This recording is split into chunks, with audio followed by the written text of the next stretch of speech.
I definitely cut my teeth on some of my teachings within the church, and actually was politely asked to leave because I taught a parenting program. And at the time when I was teaching this parenting program, they were selling spanking spoons in the gift shop. And I said, no, hold up, wait a second.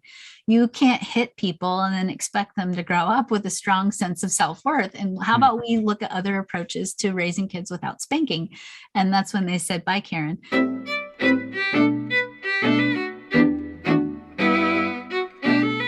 Hi, this is Frank Schaeffer, and you are watching In Conversation with Frank Schaeffer live on Facebook, and/or listening to this as a podcast, and/or watching on YouTube or all the other interweb outlets.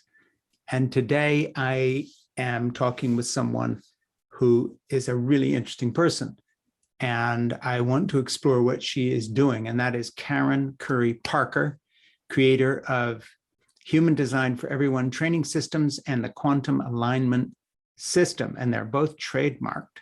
So we're going to find out all about those. And I would like to begin by just saying, well, welcome and thank you for talking with me. And we have an enormous range of guests on In Conversation with Frank Schaeffer, from musicians like Moby to a young pianist protege in London, to you, to political leaders like Representative Ted Lieu of California. And I think people watch this and listen to the podcast because I come at all of this from an angle that's a little different from other observers. I have changed sides in the culture wars rather dramatically, having come out of the religious right in the 1970s and 80s. So I tend to see both sides of a lot of current issues, kind of understand where I came from perhaps and show some light on that.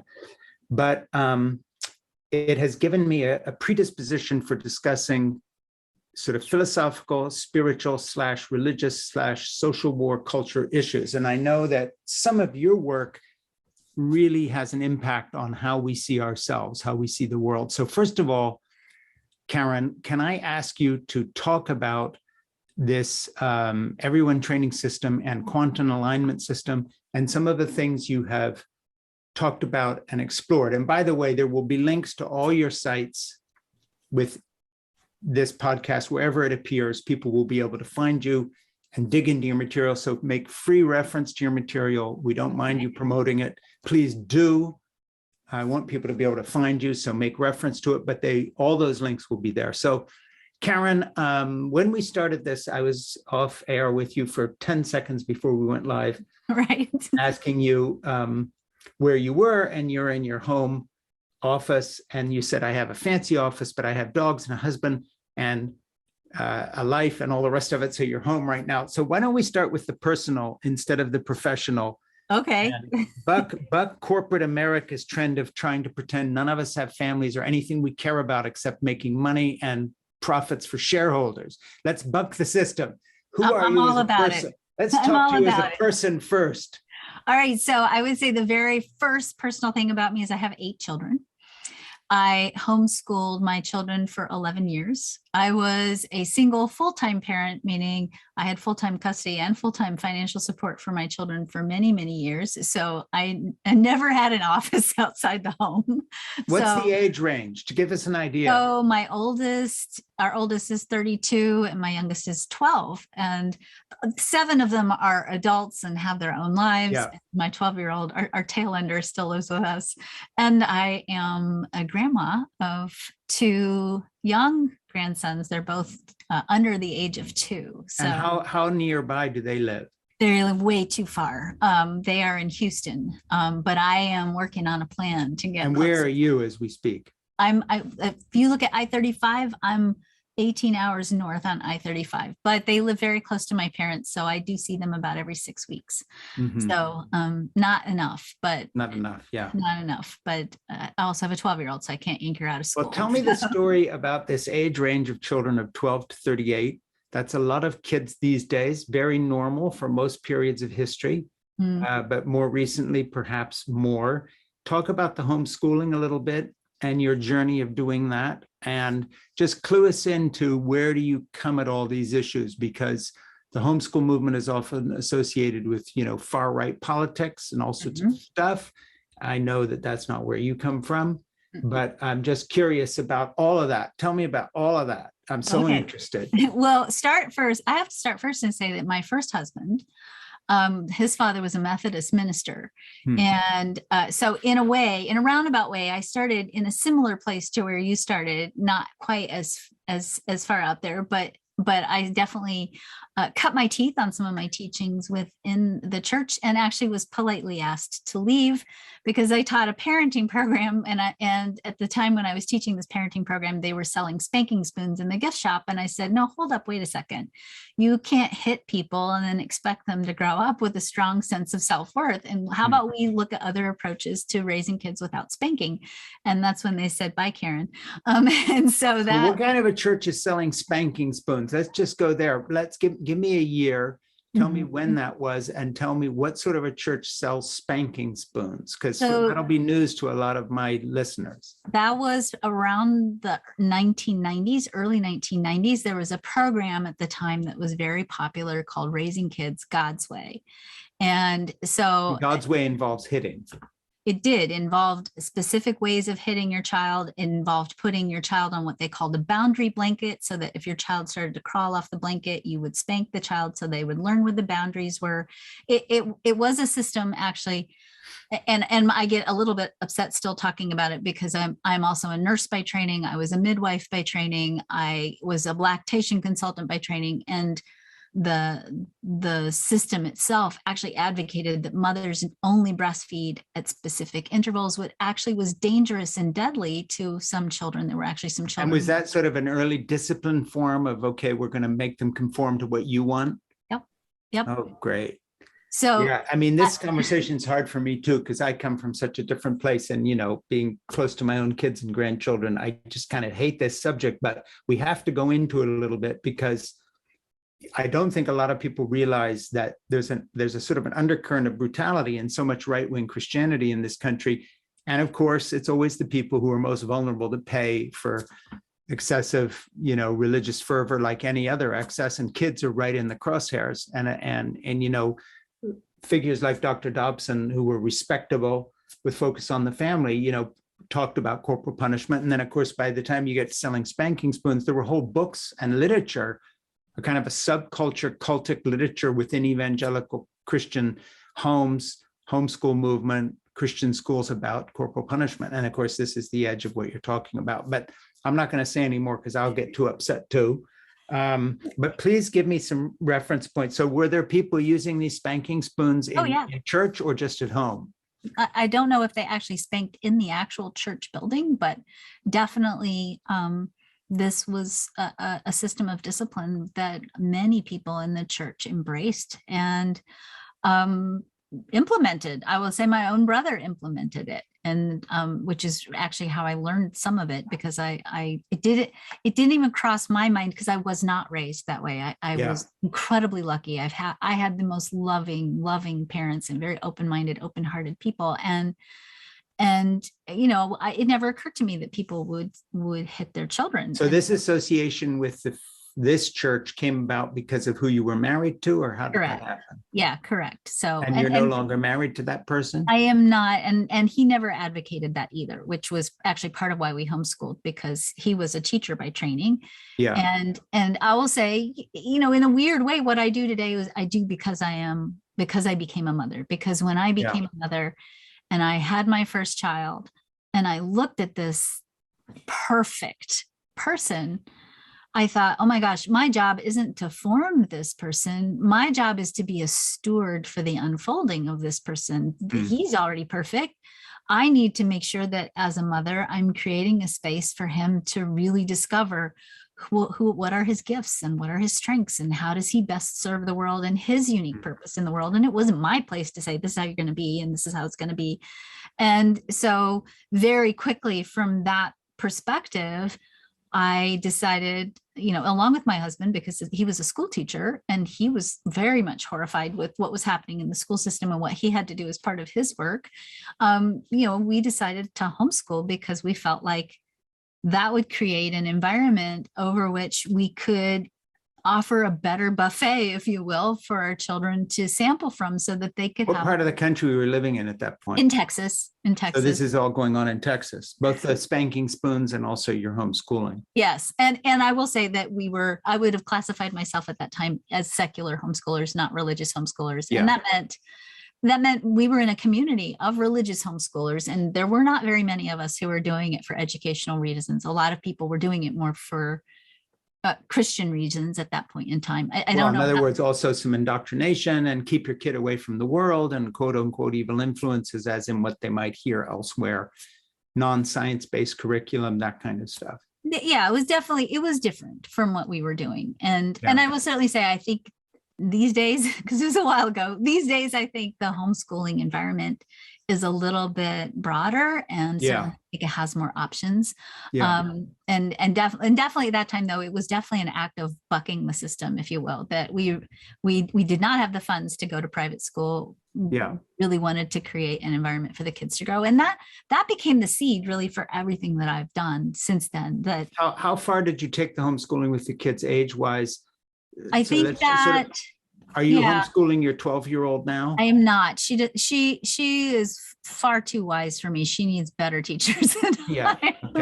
And she's kind of a lonely only in a way, because the next kid up is 24 years old. So she loves school. She really, but she's in a Waldorf school. So how did the ones who were all grown up do, and how far did you take them with the whole school? I should put it a different way. How far did you take the one you took furthest in that? When did you sort of give up on it and put people in school? How far did you go? Tell me a little bit about it. So my oldest son was 8th grade when we put him, he asked to go to school. Yeah. And part of it was just, I think he was lonely and ready for the social, to really be with. And did he then go to a public school? He went to public school. He loved it. And he's a real nerd geek kid. He's 32 now. He has a master's degree in public health. He works for Washington State Health Department. He loves knowledge and learning. My oldest daughter lived in a van for a few years with her husband, and now she's actually just had 2 babies. And she's the one that lives a little down the road from you. Yes, yeah, and they're very unusual. She really follows her own path. She's written 2 novels. She's working on a 3rd novel. She makes vegan herbal supplement, not supplements, but skincare, and she sells that. So she's very out of the box entrepreneurial.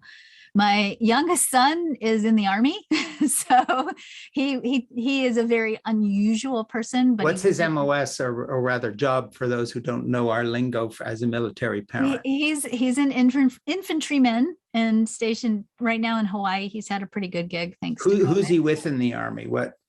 Is he with the Rangers, or who's he with? He's just a straight up on the ground infantry person. And did he go in enlisted? So out of high school, basically an enlisted guy, or is he an officer? He is enlisted, not an officer. He joined, as was my Marine son, by the way. Yeah. Who then went and did all that, and then came out and went to school and got married, and has 3 of my 5 grandchildren, luckily for me, as you'll know, living literally on my street, who I care for every day. So little caveat there, but we're both military parents. I get it. Yeah. So he chose to go into the military because he decided he needed more limits and boundaries, because his own choices were not serving him well, and he needed the structure, which I thought was incredibly insightful and has been a great growing experience for him. And he's learned a lot about leadership. And so how long has that been going on for him? He gets out next August. So okay. 2 years. After it's been a 3-year? Yeah. Yep. Okay. And he's eager to go to school and get a college degree. So that's good for him. Yeah, he's excited. And then my next daughter down is an artist. And then I have 3 stepdaughters. What's her medium? What does she do? Online computer graphic art. Okay. And she does some performance art. Yeah. And then I have 3 stepdaughters, and they are also. And the stepdaughters come with a second marriage? They came with the second marriage. Which you were in at this time? Yes, I am in it this time. And so how long did the first marriage go for, since we're diving deep into private weeds that you're not supposed to ask guests? All we're talking about is religion and family and private stuff. And next we'll do politics. And so we'll break all I love it. I love it. Let's go. Okay. So I So- got divorced. We got divorced after we had been married for 17 years. So it was a long Yeah. time. And we ended up getting divorced because my husband at the time, my first husband, had some very serious mental health issues and ended up being in and out of hospitalization. And Yeah. we just really, for all of our sakes, for his own health, he needed Yeah. to really. Yeah. And we're really good friends. We're very good Sure. friends, It sounds close friends. And had a very beautiful journey co-parenting. So I have a lot of sadness about it. It's Well, I'm asking a little bit because in terms of what you do, this obviously, we're going to get into your whole quantum alignment system and all this stuff. But in your line of work, as in mine as an author, our personal lives are kind of the base from which we do everything. In other words, if you hadn't been doing all this other stuff, none of this other work would have happened, I don't think. Is that a correct assumption? Totally. Yeah, I would say that my lived experience has been my lab. And I say that with a little bit of an asterisk or a caveat, because I do find that in the personal growth and development industry, there are a lot of people who say, if I can do it, you can do it. And I'm going to say this, now we're going to get edgy. I'm going to say this with a little bit of, not bitterness, but I will say that in an industry where 85% of the people who buy in this industry are women and 85% of the people who lead in this industry are men, it's not really necessarily true that if I can do it, you can do it. Yeah, no. And that's actually the biggest message that I buck against, because I don't want somebody to look at my lived experience and go, well, if she can, I can. I want somebody to look at my lived experience and go, well, if she can her way, then I can my way. Yeah. And that's an important distinction. And that's a very important distinction for us to look at in the context of who's leading in this industry, because I feel personally that a lot of the things that I have been told by some of the leaders in this industry that are possible have not necessarily been the experience that I could duplicate. I was a full-time single mom with 4 kids who I was homeschooling. My experience is very different than somebody else who maybe is a single dude out there teaching. So let me just take a little break for a minute, saying you're watching and or listening to In Conversation with Frank Schaeffer, which is a podcast that appears on Facebook Live and lots of places. Today, I'm in conversation with Karen Curry Parker, and we're going to get into what she does with Everyone Training System and Quantum Alignment Systems. And by the way, I'm participating in a Porch course, which my friend Gareth Higgins puts on. You can go to Porch online, and it's coming up in January, and it has to do with a book of mine, which usually I don't talk about my books too much on a podcast with people talking about what they do, but actually Fall in Love, Have Children, Stay Put, Save the Planet, Be Happy is so on the nose with, yes, okay, you have, yeah, it's not out yet, by the way, everybody. It's going to be in bookstores on November 2nd. Get it soon. Get it as soon as it comes out, because it's probably the most important book that's been written this year. So that's very sweet of you to say. And I didn't know you were going to say that, but that's awfully kind of you. But it's kind of fun. It's a little bit funny because when someone announces himself as having been a single mother and homeschooled and an age range of kids from 12 to 38 and 2 grandchildren, it's too much on the nose not to mention that my book the title of my book sort of sounds like it has something to do with your life, and I'm glad you like it. So thanks for the plug. Anybody want to do me a favor, pre-order on Amazon, because it drives the numbers, but please get the book when it comes out November 2nd, if nothing else, and read it. And I do book clubs. And by the way, we ought to do an event together. Aside from this podcast, pretend this is just a private conversation for a minute, Karen. You're so all over the subject matter of what I've been writing on, having lived it. Let's find a way, either through my online presence or yours, to do something together about the book and tie it in with what you do. And I don't know how to do that, because you know more about me via my book than I know about what you're doing now, which we're about to start talking about seriously for the remainder of this project here we're doing together. But I think we actually could do something that would be useful together. I think that would be fabulous. Yeah.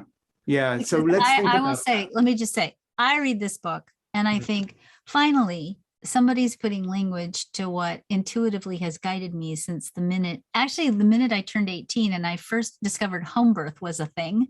And I thought, oh, that there was something so primal about we should be taking care of women and mamas and babies. And it's not just mamas and babies, as you know, and as you talk about in your book, it's about families and really growing a culture where it actually, in the vision that I teach my children, not just my children, but I teach even with my students of where are we headed as a species, that one of the prime tenets we have to embody as a species is that every single child born on this planet should have a team of people who look at this kid and say, okay, how do we construct a path for this child from birth to adulthood that ensures that they feel deeply connected to their right place in the world, deeply connected to their sense of value, their preciousness, that they have every resource they need to fulfill their destiny and their creative intent and the divine imperative of their life. How do we come together as a community, as a group of people, as a family, however you define that, and make sure that every child has that? And I think we're still learning how to do that. And I don't think there's ever going to be a formula because people are bad at being formulas because we're too complex to ever fulfill a formula. But this is so essential because if we are looking at, and you get this as a grandfather, I keep telling people, because I'm kind of a new grandma, I'm like, I would die for my children. I know that sounds really dramatic and dysfunctional, but I would die for my children. I think I would kill for my grandchildren. Not a healthy perspective, and I don't want to say it that way, but it's like a very different vibe. I think that's going to be a bumper sticker that goes with the book.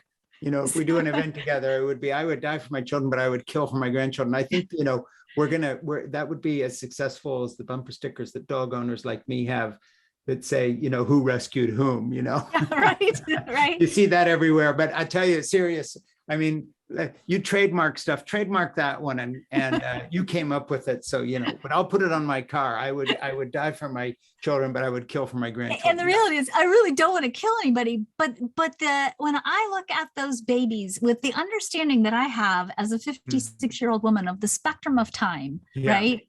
And I think, oh my gosh, what are these boys going to be inheriting? Yeah. And the resolution inside of me at this time that just gelled when I made eye contact with my first grandson. I mean, I saw him be born. I was in the delivery room. It was just like, bam, there's no option to not do the work. There's no excuse anymore. There's no time for an excuse. Yeah. We have a world at hand that is demanding of us that we do the work to create a foundation for the future. And that means we have to first, and I don't understand why this doesn't even make sense to some people, we have to take care of children. And we have to take care of children so that they're not traumatized, so that they don't grow up lost, confused, hurting themselves, hurting each other. I mean, if we just think about this for a minute, and again, I'm a total dreamer and a huge idealist, but I don't think that anything I dream about is impossible. If we lived in a world where every child had that foundation that I was talking about, what would be the decision-making foundation that they would have as adults? They wouldn't be trying to prove their value. They wouldn't be operating from a place of scarcity.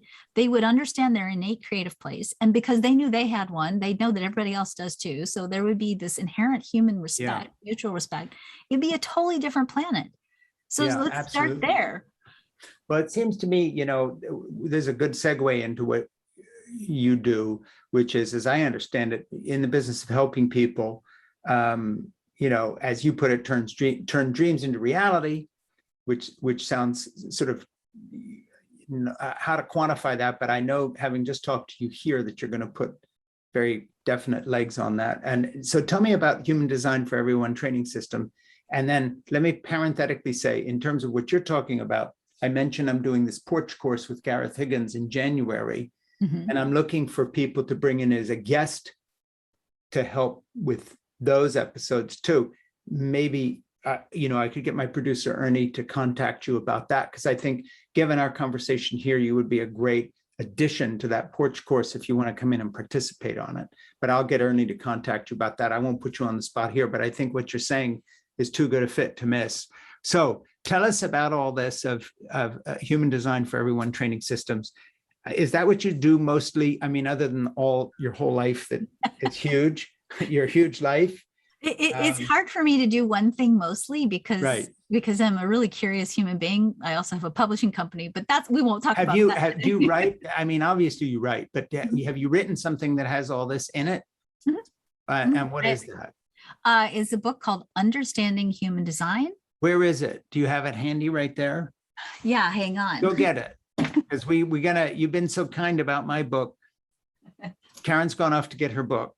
Okay, this is a very spontaneous show. Okay. Yes, it is. Understanding Human Design, the new science of astrology, discover who you really are. Who you really are. Okay. So when did that book come out? 2011.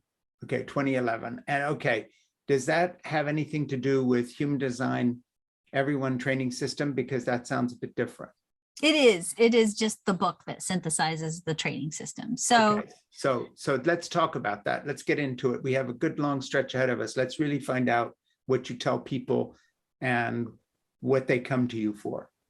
So I probably should start first by saying, well, what is human design? Because that's the best place to start. So right. Human design technically is a synthesis of Eastern and Western astrology, the Chinese I Ching, which is based in the Tao Te Ching, the Hindu chakra system, Judaic Kabbalah, and a little bit of quantum physics. Basically what it is it's a synthesis of ancient and modern cross-cultural. So let's work backwards from quantum physics so that people who think you're crazy because they heard the word astrology understand you're not. That's so start. It's okay. I'm used to it. Forget everybody watching or listening to this. We're just in a bar having a drink now. This is like going off the rails, everyone. Sorry about this. I'm not being a very good host today because I've made an instant best old friend. You can't make new old friends, but I think I just made one. As soon as you talked about the kids and homeschooling and the spanking spoon and your shock at that, I knew we were going to be pals forever. So forget all this, guys. You're eavesdropping in a bar. Explain to me why I shouldn't think you're nuts when you use the word astrology, because I know you're not. But let's just work back from the quantum part and show me how it goes with the I Ching, and then tell me how you wove these things together and why you find them interesting. Because I think it's fascinating. So give me that, and then get into what they all add up to in terms of teaching about human design, because that's what I really want to know. Who you think we are. Okay. So deep breath, because it's going to be long. So the first part is I'm actually going to start the opposite direction and work my way towards the quantum physics. Yeah. So if you think about our human experience, our individual human experience and our collective human experience, really what we're living is a story. It's a narrative. The story you tell about who you are tends to influence or impact what you actually experience. So if I say my life sucks and that becomes a part of my story all the time, I'm telling everybody how bad it is, how awful it is, how much I'm suffering, pretty much because of the way I'm programming, the way my brain works, I'm constantly on a quest for evidence to support the story that says, hey, my life sucks, right? So I am probably, and human design is probably at its very core, a storytelling tool. But the story that you're telling isn't just a fantasy, it's a personal narrative that's informing the tone and the direction of your life. Yeah. If you think about a story is basically comprised of archetypes, right? Parts of the story, roles that different people play in the story, or roles that you yourself play in the story. Yeah. So if I say the word hermit, the word hermit can be somebody that can be Boo Radley, right? In To Kill a Mockingbird, the hermit that lives next door who never comes out until he's called upon to be a hero. Or it can be the wicked witch with the gingerbread house, right? She's kind of a weirdo hermit herself, right? And anything in between. The thing that makes an archetype or a part of your story become part of your reality is the meaning you give it. So if I give the word hermit the meaning that says, hey, I need alone time to recharge my battery. I need to go hermit, right? We use it as a verb, right? And that's a healthy way that I activate that archetype as part of my personal story. That's a good, healthy way to use that energy. That's a good way to include, that's a good part to include in my personal narrative. If I'm like, I don't want to talk to anybody, I hate humanity, I hate people, leave me alone, I never want to come out and be in the world again. and you hide away so far away that when you fall and break your hip, nobody can hear you crying and you die alone. That's a really dysfunctional, unhealthy expression of that same archetype, right? Yeah. The difference in how we experience an archetype are the meanings we give it. That's step one. Yeah. Astrology, Eastern, Western, that means Vedic or Indian astrology from India.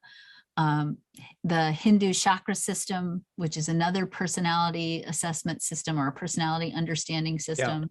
The Chinese I Ching, which has 64 core archetypes that have different ways of expressing and tell the story of the human experience. The Judaic Kabbalah really has, to a certain degree, different, more spiritual archetypes in it. Really, this system is just a big giant soup of all these different parts of the human story. That's part one. and what we know is if we will use astrology, birthday, birth time, and birthplace, we can actually look at what archetypes are most at play. Are you most likely going to be carrying as a theme of your life over the course of time? Part one.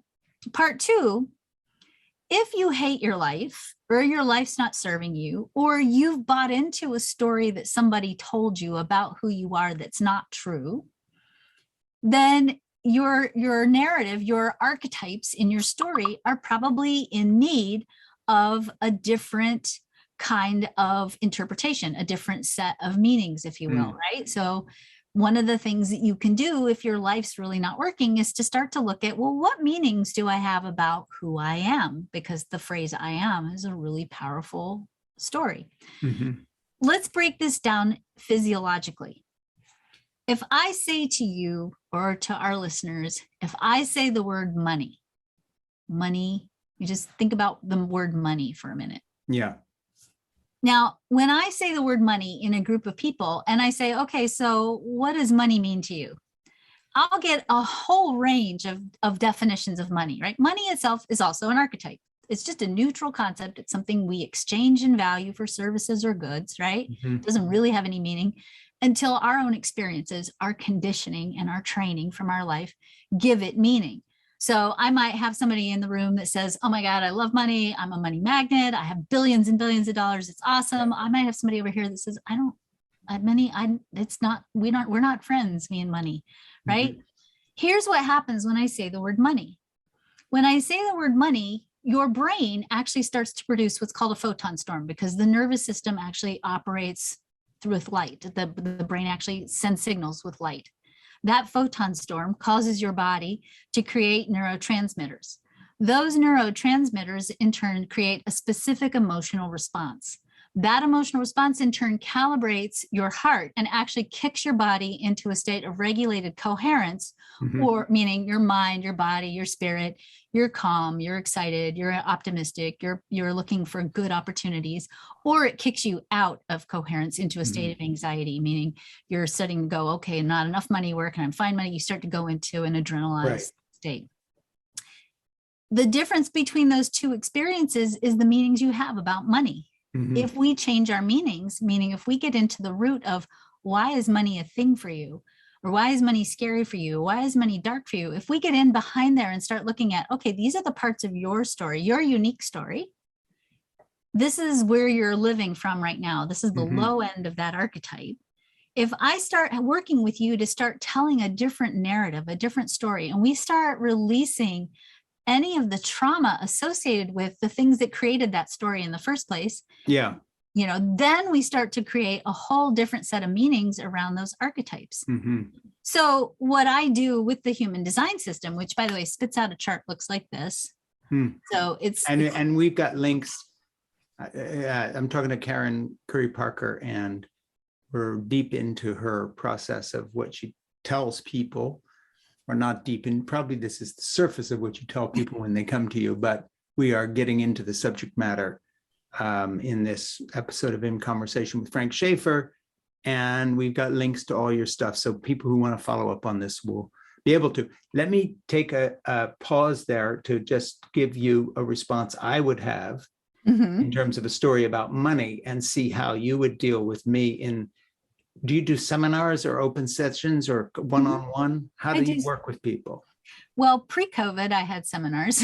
Now I have yeah. Zoomers. So, Yes. Okay. yeah. So in this context, if you said the word money in terms of my own story, I would tell you a couple of things, which would be perhaps a little different than some responses you get. The first association I'd have with the word is when you ask me, how would you pose the question about money? I would say what meaning? So what meaning? How would you put it? Yeah, what meanings do you have when you think about the word money? What comes up for you? That's probably what I would say. Okay. So me, the first thing I do working backwards, and I would not be facetious, I'd say the first thing I think of is my wife, Jeannie, to whom I turned over everything to do with money in our family many, many years ago, so that I wouldn't have to be fearful of it anymore. And so for me, the first thing I think of is the gift that Jeannie has given me by managing everything to do with money in our family for the last 35 out of the 51 or 52 years we've been together. Me having done very clever things like trying to buy gold or invest in semi-bankrupt malls that were being built because my accountant said it was a good idea when I had some money in the evangelical world, then went broke after I left the evangelical world because it was the only thing I knew how to do. And it was a horrible, fearful roller coaster ride for me. By the way, never had more money than I did in my mid-20s as a sidekick to my evangelist father. You know, the big bucks are in them our God hills. And then after that had to, you know, rely on being a writer and freelance. So for me, money was just catastrophically worrisome because I didn't have anything else I could do besides what I had been raised to do until I landed on my feet as a writer. But then I had to actually, you know, that was real work in the last many years I've been doing that. So for me, money is to do with a relationship with my wife who handles everything and runs our family. Secondly, it led to a thought the other day with my granddaughter, Amanda, driving to the Wild Goose Festival in North Carolina, where I said to her, you know, I realized looking back, I've been living in fear my whole life of the fact that I had no plan B or backup plan because I have no qualifications at all. There was nothing to fall back on at all. I said, it's such a relief to get older and be pushing 70 because now I know how my story ends and it's okay. None of that terrible stuff that I worried about most actually came to pass. My kids were able to go to school. We did pay our bills. We did not lose our home, though we came close to it several times. So I said, actually, it's a relief to get older, having lived in fear of money issues and other issues coming from my background, leaving it and all the trauma that went with that. Age is a really welcome time of my life of peace because the majority of my story is written and I know what happened. Whereas when I was younger, even your age, let alone when I was 40 in my 30s, all the bad things were in the future. You know, what's going to happen when my kids reach school age? Can I send anybody to college? Are we going to be able to pay? So for me, money's always been bad in the sense that it never was something that I, you know, felt comfortable with because I never had a plan B, never had a fallback position. So that would be what I'd say. Now, what would you say to me in a session, having sort of me come clean about the subject? Of course, it sort of has a semi-happy ending because I got here. I'm getting older now, and we sort of made it through the gate a little bit. I'm on Medicare and get my Social Security now, and things are a little easier. So what do you say to somebody like that? So, I mean, I think for you personally, where you are with lifestyle, I would, and where you are in terms of life cycle, I'd say, you know, I think you've done a pretty good job of making friends with money. It's, you know, and I think you continue. No, I made friends with Jeannie. You made friends with Jeannie, who made friends with money. I bring her coffee every morning in bed.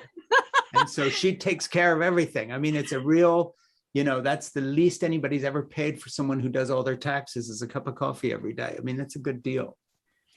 And so if I had encountered you post your departure from your early iteration of your narrative when you were working with your father, I would have said, we need to look at what traumas got triggered in your story, in your personal narrative around and what relationship that has with your relationship with money. Because what I would guess, you know, when I look at somebody, why is somebody not activating consciously the highest element of their chart? And this is actually what the quantum alignment system does. In the quantum alignment system, we actually go into an integrated approach using energy psychology and human design as an assessment tool to explore what are the core wounds that you're carrying, the core traumas that you have that are keeping you from being the full expression of who you were born to be. And oftentimes at the root of that, we have lovability. So you may have taken a hit on your lovability. I mean, you stood up to your family and had to walk away. That had to have been a pretty big piece. Yeah. We look at your sense of courage and empowerment. We look at your decisiveness, your emotional decisiveness. We look at your sense of self-worth, your willingness to be authentic. I mean, you took a bold, authentic stand, but there probably also was, at least in the beginning, a little bit of wobbliness around, okay, Sure. I'm not this, but who am I instead, right? Until you got solid on that. We would look at what's the underneath of the underneath behind your relationship with money. So if you were really struggling, I would say, okay, Frank, we need to talk about what is going on with your relationship with money and what traumas have you experienced around money that are causing you to have a story about money that isn't serving you right now. So one thing I want to interrupt you on and get your opinion on, we're back at our bar, we're having our drink again here, is what I would tell you is that actually my best solution for so many worries has been not found in trying to deal directly with that, but in finding areas of my life that basically put those things in proportion. So like your thing about, I would die for my children, but I would kill for my grandchildren. Well, similarly, when we're done this, Jeannie's doing the pickup for Nora today at school, which I would be doing because we moved your podcast to an hour later today too, because you had a certain time you had, and that's how our schedule worked out. So now Jeannie's going to do the school run. I usually do the school run every day. In the back of my head, where my head has been at all day is this is a really lovely day and I'm going to take Nora out. I've got her snack already, a chicken salad sandwich that we made earlier for her. And it's all set. And I'm going to take her out and we're going to go to the beach because the weather's good and it's the autumn coming and so forth. In proportion of die for your kids, but kill for your grandchildren, I have worried a little bit about money, but in proportion to how much I care about the living of every day in relationships with Jeannie and Nora and Lucy and Jack, and even this conversation between you and me. If someone said to me, look, if you click the button here and stop talking to Karen Parker, and there's $100 check has been dropped in your mailbox, but you only have 5 minutes to pick it up, I'd say to hell with it. We have enough to get by. What do I need an extra $100 for? I'm enjoying this conversation more than $100. If you said I had to push a green button and I would have Jeff Bezos's income for the next 10 years and build my own rocket ship, and I'm not kidding now, this is really true, okay, I hand on heart, or miss my trip to the beach this afternoon only with Nora, I would literally say, to hell with it. I don't give a shit about having more or less. At this stage of life, enough means she's got a chicken salad sandwich and we're going to have some time together. And that's it. And I haven't become a monastic or something, but I mean that literally, I mean that. So, my feeling is basically, I don't know how you advise people, but when I talk to folks who have worries about things that are maybe a little irresolvable or come from their past, I'm always looking for something in the present tense, which actually in proportion relates to love, relationships, care, caregiving, receiving of love, giving of love. If you're broken, you can't feed the grandchild. And if you don't know how to send your kids to school, that's a different situation. I'm not saying money doesn't matter. But I think for me anyway, the big lesson of life, my arc, has been to find the proportionality of what actually does matter, which of course is what my new book is about, but I think fits in with what you do as well. Totally. And actually, I would say that's probably what I would say my book, The Quantum Human, which is my newest book, is about as well. Because and when's that coming out? It came out last year. Okay, Quantum Human. So, and so here's what I would say for you in the context of what you just said. Yeah. We are in a really interesting time. And I would say we're in a time where we're really under evolutionary pressure. We'll call it that. Yes. And part of what we are really in the middle of is a space between two eras. Mm. And in the previous era that we're still living in, but we're trying to work our way out of, in this, it's a capitalistic era. We'll start talking about politics now. It's a capitalistic era. And really the most unfortunate metric, if you will, that comes out of this materialistic era Yeah. is the idea that value is measured by numbers. And specifically, the value of a human being is measured by how much money they have, and or what size their pants are if they're women, or what size their bra size is, or whatever. Yeah. We use numbers to measure Yeah. people. And so the metric and the place of value exchange in materialistic culture, or in this materialistic consciousness, is money. We use money to measure value, or and so this era is proving to not be a sustainable way of being. As we know, it's not sustainable ecologically, it's not sustainable socially, it's not sustainable, and it doesn't speak to the full potential of the human story. This new era that we're stepping into is an era where we're starting to go, wait, time out. Going back to quote Paul Wellstone, we all do better when we all do better. Yeah. And I think if COVID hasn't taught us anything, and this goes back to your amazing book, that there is no way that what happens in China or wherever, who knows where the virus came from, there's no way that something can happen in some far reach of this globe and that doesn't impact all of us. We can pretend like it doesn't. We can sort things out in this very weird way that we do with news and media and whatever, but we are one. We are, whatever happens over there happens over here. It's the butterfly effect, right? The butterfly wing effect. When the wings of the butterfly move, it affects the whole weather pattern. Yeah. In this new emerging era, if we are looking at, well, wait, if this materialistic thing wasn't sustainable, how do we create sustainably? Because we're going to have to. Yes. And we can close our eyes and say, la, la, la, la, global warming, not happening. It's just a freaky weather pattern. We've come to the point where if you're not believing in climate change, you're part of the problem. There's no way you can deny it at this point. There's no way scientists are denying it. And really the only people who are really denying it are people who invested in not following the rules that were going to keep us safe and sustainable. Yeah. This metric of this new world, this new economy, this quantum consciousness, if you want to call it that, says that we can no longer measure people by numbers. Now we have to start looking at a value-based exchange system that is about creating well-being in the world. And that means that we are going to have to engage in businesses in such a way that we start measuring not how much profit did you make, but how much well-being did you create? Are you paying your employees a livable wage? Do they have a workplace that feels enlivening and purposeful and meaningful? Yeah. Do they have access to the care that they need, the pauses that they need as part of their normal life cycles? If their parents die or if they have children, are they getting what they need? Is your business contributing to the expansion of well-being in the world? Are you doing services or creating products that create greater access to resources and sustainability? Are the products or the services you're giving going to enhance the quality of life for the people on the planet? This is a very different metric. And it's a metric that says, hey, having a chicken salad sandwich on the beach with my granddaughter is more valuable than the fortune of Jeff Bezos. And what that statement does, it says those numbers, those zeros on his bank account, they don't mean anything.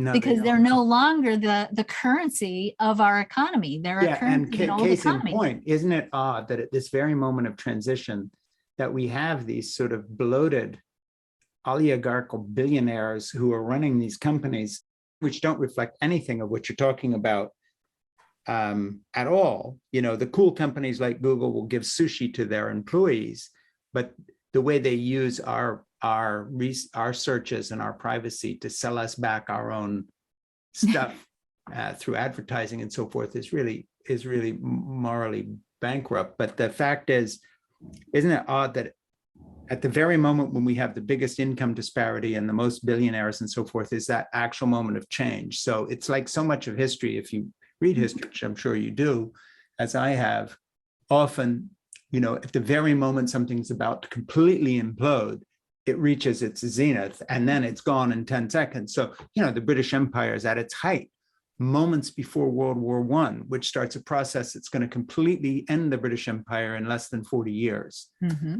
And well, I think we're there with our billionaires right now. By the way, everybody, reminder, please like and subscribe to In Conversation with Frank Schaeffer so we can do more conversations like this with my new old friend, Karen Curry Parker. And by the way, Karen, I know full well that you were giving us a many point summary of your thinking. Yes. And we got to 2 points, and we're not going to have the time to do the whole thing. And I know that we diverted, and that if I was doing this as a proper interview, we would be much more serious and I would have gone through the whole thing. But first of all, we're going to do another interview with you soon because there's a lot more material here to cover. And I meant it when I said, I feel like you're a new old friend. I mean, we were really thinking along similar lines. And there's, when you spent 5.5 years on a project like I have on my new book, which you've been very kind to endorse and promote here, and I didn't know you were going to do that. When you meet someone who's like-minded, okay, you're wandering out of the desert and you need that drink of cold water, which you've provided today by saying, hey, I read it and I loved it. But also your thinking, fits so weirdly well with what I've been working on.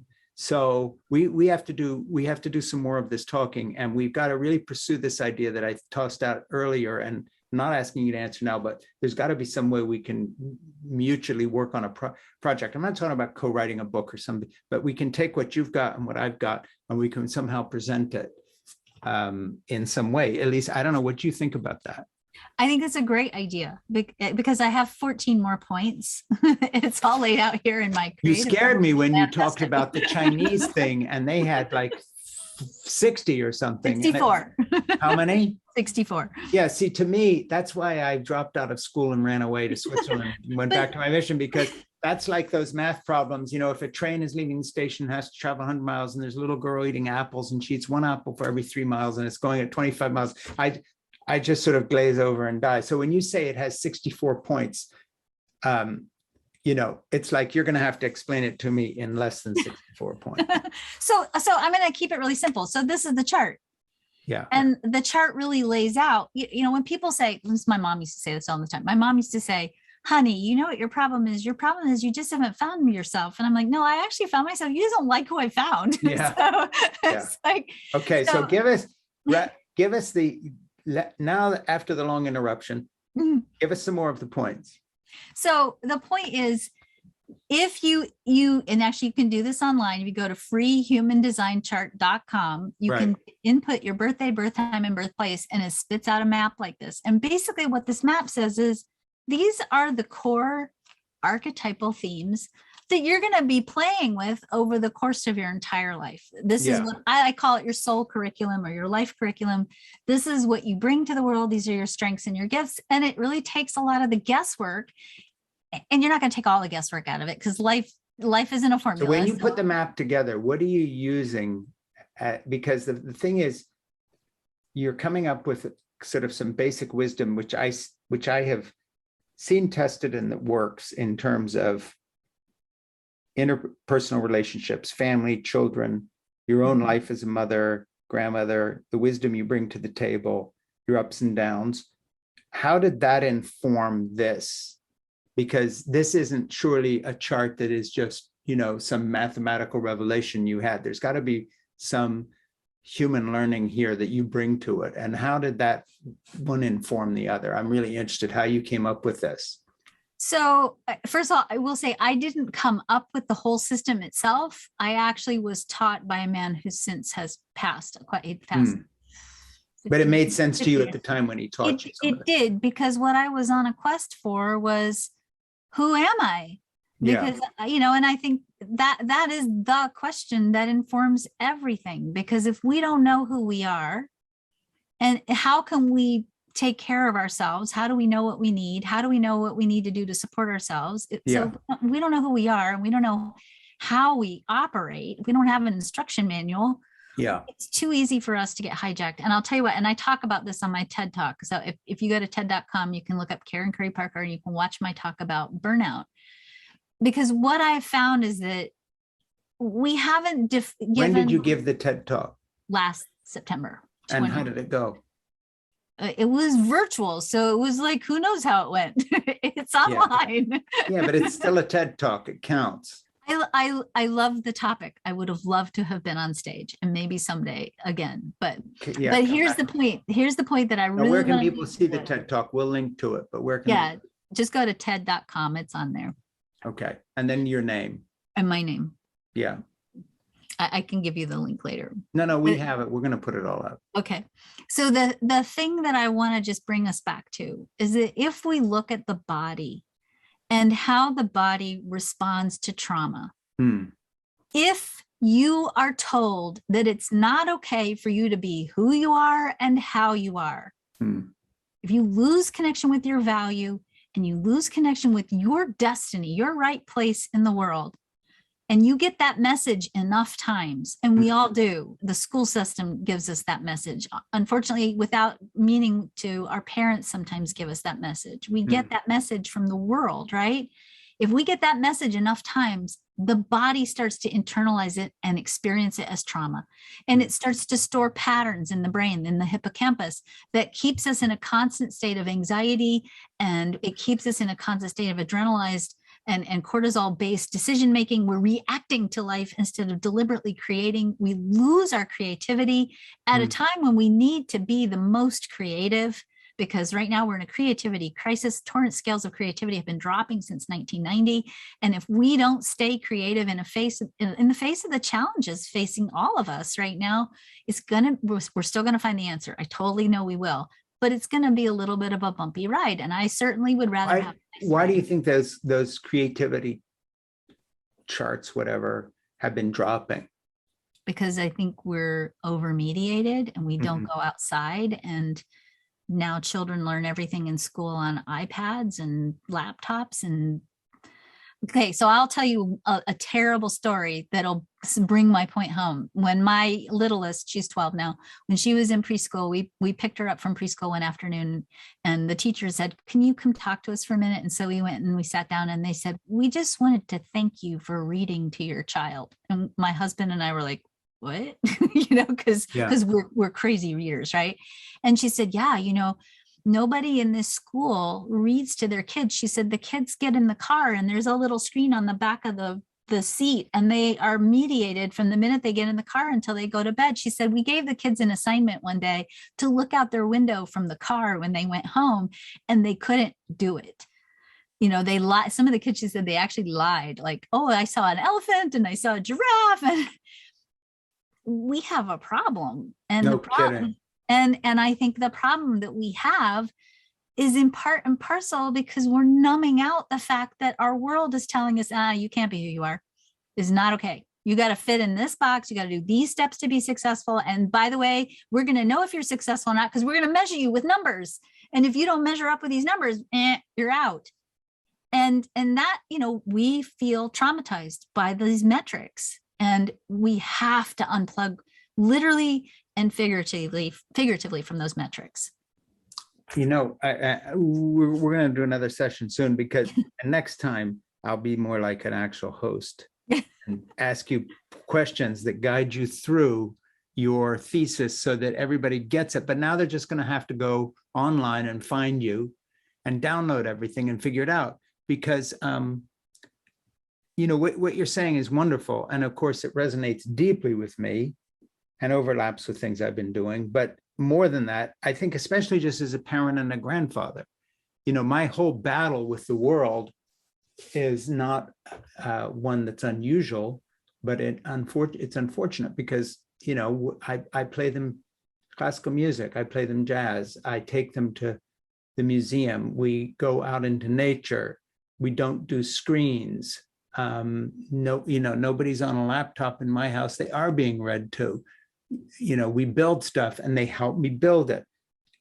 That's been the whole thing. And I never felt until I looked around at what's going on around me that this was unusual. It just seemed to me like a no-brainer that an introduction to the real world, kinetic connection to it, feeling of stuff, these things that we used to take for granted. So of course, no wonder creativity is plunging, but maybe that's a maybe your next project is to do something on the issue of actual parenting and education from the point of view who's been someone who's done it all and is an educator and now has a kind of a philosophical, spiritual framework to speak from. Have you thought about going, further in that direction? Because I think, that's an enormous thing.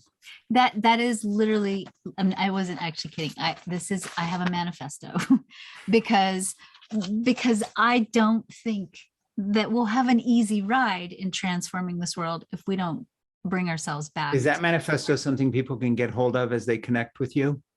Not yet. You're working on it. But I will put it up. I will put it where they can find it. Yeah. Because if we don't reclaim our innate creative power, which is really why we have to know who we are first. Because if you're trying to create something you're not, then you're using all your energy trying to hold up a facade, and the inevitable outcome is burnout and disconnection. So if you know who you are and you know how to start constructing a life that's a manifestation or a reflection of your true identity, then you can become sustainable in the world. You're not going to burn out. And the reality of it is, if you're not sustainable, you can't create sustainably on the planet. You're not going to be able to make those choices because you're going to want the most next immediate thing because you're going to be too tired to do the right thing. Or you're going to have some hidden agenda that you're going to have to fulfill to prove something. And if you can live true to who you are, you become sustainable, and you become enduring, and you become resilient, and you create from a place of expansiveness and not limitation. And those shifts, as luxurious as it might seem to somebody when I say the most important thing you have to do is figure out who you are. And they're like, yeah, I'll do that when I retire. You don't have time for that. You might not make it to retirement if you don't figure it out, because you'll get sick, you'll get tired, you'll lose your job. Something is going to happen because your life disrupts what's happening, because your life wants you to be who you are. Life itself, life's intelligence, whatever you want to call it, wants you to be who you are. We have links to all of Karen's projects and pages. We'll just have to put a camera in your thing. You should be one of these. I mean, what are these stupid people that have nothing to say and they've got cameras in their houses, so you watch them doing nothing? Why don't you have a camera in your house and just turn to it and share wisdom once in a while with everybody and straighten the world out? I think you should just stream yourself. It's just my fantasy life. You've just described my fantasy life. All right. Well, I think you should do that. My new book, Fall in Love for Children, Stay Put, Save the Planet, comes out November 2nd. Karen very kindly already has an advanced copy and likes it. Get it. And recommending it, telling people to get it. I would very much appreciate it if you could pre-order the new book today. I want to start a whole new conversation with Karen and other people, and I want you all to be part of it. So Karen, thank you so much for being with us today. We will do this again as soon as possible. And please come up with something that fits with my book, which you have read and know well, that we can do together, because, I really think you bring a lot to the table. So I recommend everyone go to everything Karen is doing and take a look. But also, Karen, I'd like to just talk more and get more of your insight on parenting, relationships, priorities, dealing with our fears, and this whole idea of assessing who we are and finding out who we are so that we don't turn away from what is going to really work for us. So listen, thank you so much. Thank you. Consider yourself hugged. It was such an honor. It was really amazing. Thank you. Well, me too. Okay.